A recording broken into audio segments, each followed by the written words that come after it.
Well, friends, today is going to be my installment of If You Don't Like This Country, Get the F Out. But first, check out my friend CMMG. CMMG makes some of the finest firearms on the market. One of the biggest things that drew me to CMMG was not only the quality of their firearms, but also their parts kits and things of that nature that you can get to work on your existing firearms. But probably the biggest thing that's landed me with them and kept me with them is the fact that they put their money where their mouth is. They are involved in some of the, and I'm not going to go into details of these, you can look at those yourself, but in supporting both financially and through posts from their own website of supporting some of the legislation against the anti-gun bills out there that the ATF has pushed. These guys have spoken outwardly and been involved in some of these lawsuits. Big deal to me. That's a huge deal to me. A lot of these companies pretend to be pro-Second Amendment, and they don't actually support that. They simply do that to try to bamboozle you and I into thinking that they care.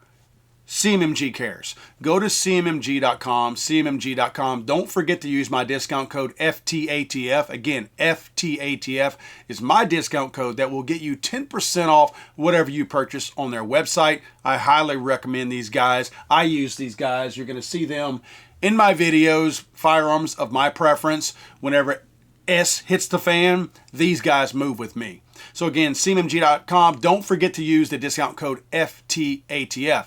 Recently, the parents of Joaquin "Wack" Oliver, who died in the 2018 Parkland, Florida rampage killing, simulated an AI voice robocall and sent what their son might have said if he were coached by anti-gun people and still alive today from the sociopath who shot him at the Parkland shooting, sent this to politicians who did not vote the way these anti-gun, anti-constitutional people wanted them to vote. Hello, I'm Joaquin Oliver.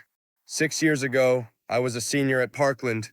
Many students and teachers were murdered on Valentine's Day that year by a person using an AR-15. But you don't care.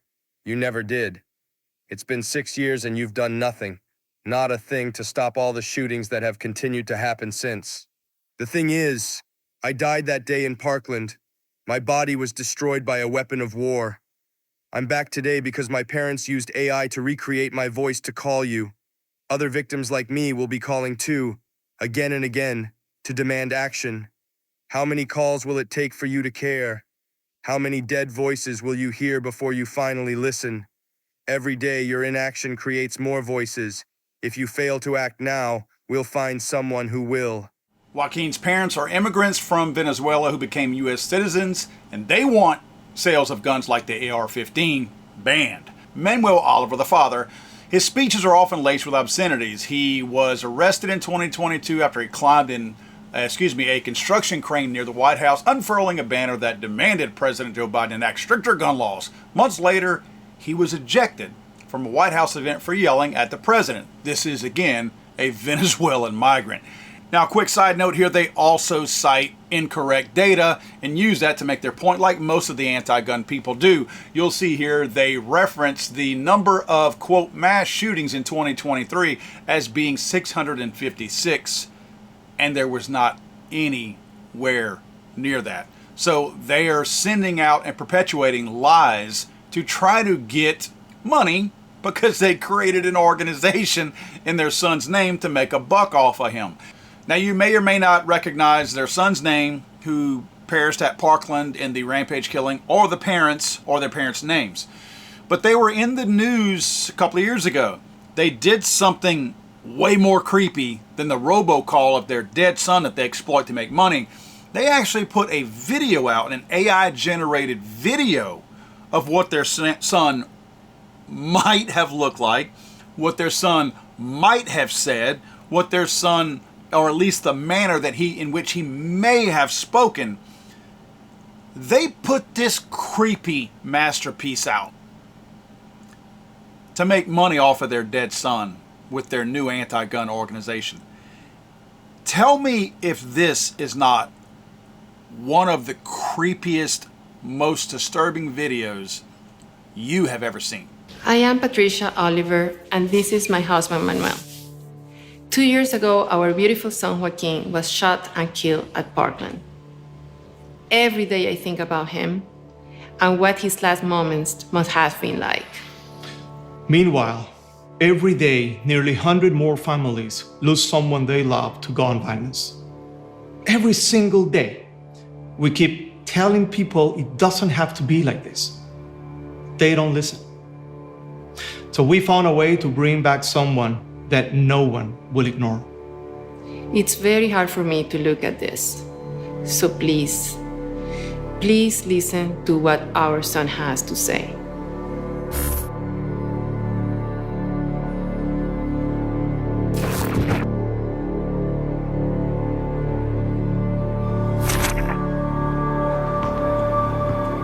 Yo, it's me. It's Guac. I've been gone for 2 years and nothing's changed, bro. People are still getting killed by guns. What is that? Everyone knows it, but they don't do anything. I'm tired of waiting for someone to fix it. The election in November is the first one I could have voted in, but I'll never get to choose the kind of world I wanted to live in. So you've got to replace my vote. Go to unfinishedvotes.com, register, then go vote. Vote for politicians who care more about people's lives than the gun lobby's money. Vote for people not getting shot, bro. I mean, vote for me, because I can't. We've got to keep on fighting, and we got to end this. Old AI-generated Joaquin seems like a little punk ass, bro. The fact that his parents not only allowed this type of video to get put out, as sick as it is, but they're creating this kid in their own image and their own mind and guessing that he would say all these things. These people are literally making all of this up and saying this is what our son would have said. Why? Because of their sick little organization that they made after they came to the United States to try to tear away at the Second Amendment in this country that they immigrated to, that they don't have in the country that they escaped. And oddly enough, the socialist country that Manuel and his wife fled to come to the United States because it's a better country, he makes excuses for why, okay, it's okay to have violence over there in that crappy country, yet they want to change the Constitution and other things to make the United States like Venezuela and basically unarm people so that we can't defend ourselves and turn this country into Venezuela. To give you a little bit more information about these opportunistic parents with dollar signs in their eyes, they created Change the Ref. Change the Ref raises awareness about, quote, mass shootings, which they get the numbers wrong and they use incorrect data. So they have this whole benefit mounted on a lie. They say it works to reduce the influence of the NRA, which they still think is a relevant organization in the gun activism space, and gun manufacturers through strategic interventions and by using art as a form of communication. Speaking of art, you need to have an artist maybe design your stuff for you here, because this is kind of pitiful little logo you got going on here. Maybe that was Manuel's idea. But if you look a little bit further, and you don't have to go far, maybe like the second page, scroll down a little bit, you're going to see the real reason why old Joaquin and his likeness is used throughout these people's lives. It's their new way of living. Help Joaquin expand his campaigns. By default, they have a $100 donation already placed in the box for your convenience so that you can easily make a donation in Joaquin's name to help pay the light bill for old mom and dad from socialistic Venezuela. America's a great country after all, ain't it? Quick look at Venezuela. How Venezuela's good citizens were disarmed is a lesson for us. The Venezuelans are the first to tell you that so many of them willfully surrendered their right to bear arms in the lead up to the 2014 crackdown. They told the author of this story, Venezuela is paying the price for the gun ban. The civilians are unable to defend themselves from criminal actors and from this Maduro regime's abuses. You'll find story after story talking about the tyranny of the Venezuelan government that these people, you would think, would have a soft spot in their mind for a Second Amendment in a free country like America, which maybe they do. Maybe the thought of making a lot of money off their dead son is a little bit more important to them than actually supporting the Second Amendment and the freedoms we have in this country. In 2012, Venezuela actually outlawed the private ownership and possession of firearms for civilians. Only the military and police can have them. If you take a look at the countries, you might look at this and go, wow, look at this. Only 4.25% of the world's gun deaths are in Venezuela. Where's America stand? Oh my goodness, 14.85% of the gun deaths are actually in America. That seems high. Well, let's look at the percent of the world's population. Just like a lot of these people do, they will use percentage numbers when it benefits them, or total numbers when it benefits them. Whenever their country is but a pimple on the butt of a rhinoceros, they will use the overall numbers to make it look like America is so much worse. What did we see? We had 4-point-something% of the gun deaths were in Venezuela and 14-point-something in the United States. Seems like a big span, right? So the United States has 4.23% of the overall world population. I wonder where Venezuela is. Wow, 0.36%. Venezuela has much less than 1% of the world's population, yet they have over 4% of the gun deaths. If you pull up a chart of the top 10 countries with the highest rate of violent gun death, these are just homicides. These do not include suicides, which, as you guys know, that's 70% of America's, quote, gun deaths, right? If we pull up actual equally weighted numbers that are listed in a per 100,000, you will find that, wow, this is weird. In the top 10, the United States isn't even in it. Oh, look, Venezuela's second, with 36 per 100,000 residents. But hey, let's move on to another one that might be a little bit more interesting. If you look across the top, you see firearm-related death. The United States is at 10.84. Let's look at Venezuela. Wow, 36.06. That seems high. The lesson here, guys, is that you have to break things down on a per capita rate, on a per person rate, if you will, in these countries. If you're using whole numbers, if you're using percentages, just raw percentages of the overall numbers, you're not going to get the picture you need. Or if you're trying to lie to people, you will get the picture you need, right? I mean, you can fake these numbers and make them look the way you want. The moral to this story is, if you are going to exploit your children, then exploit them while they're alive, because at least they have a choice and a chance to maybe speak their own piece, and you won't be dancing on their graves. I think these parents, what they should do is open a nightclub wherever Joaquin's grave is and just put a disco ball and dance all night long on the kid's grave, because that's exactly what they're doing. This was one of the most tasteless things that I've ever seen.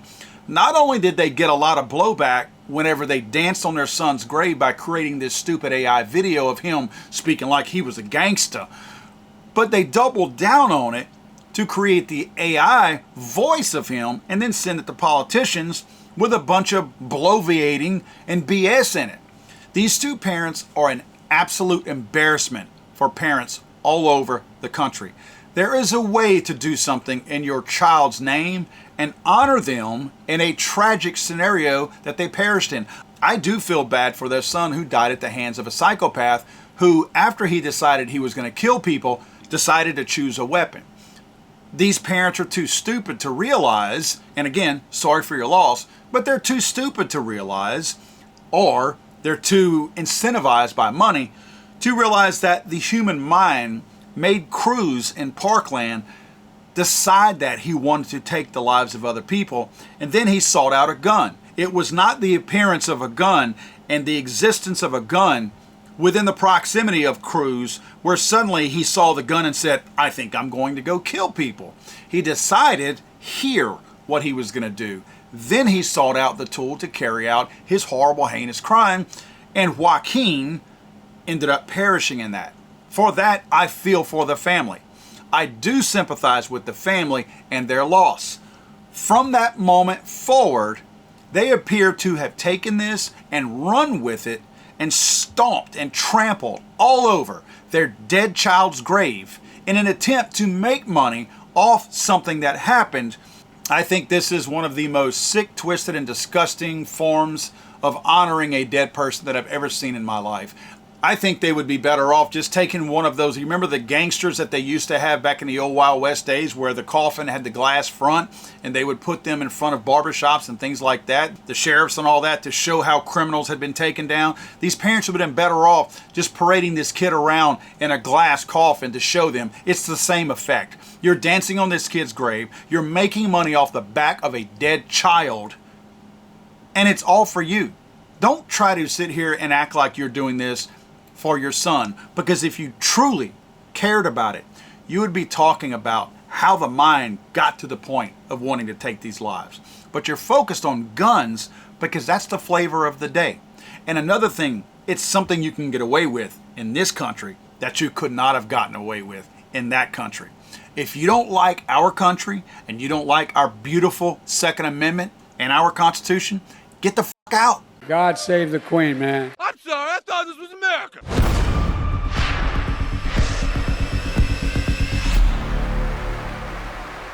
He's so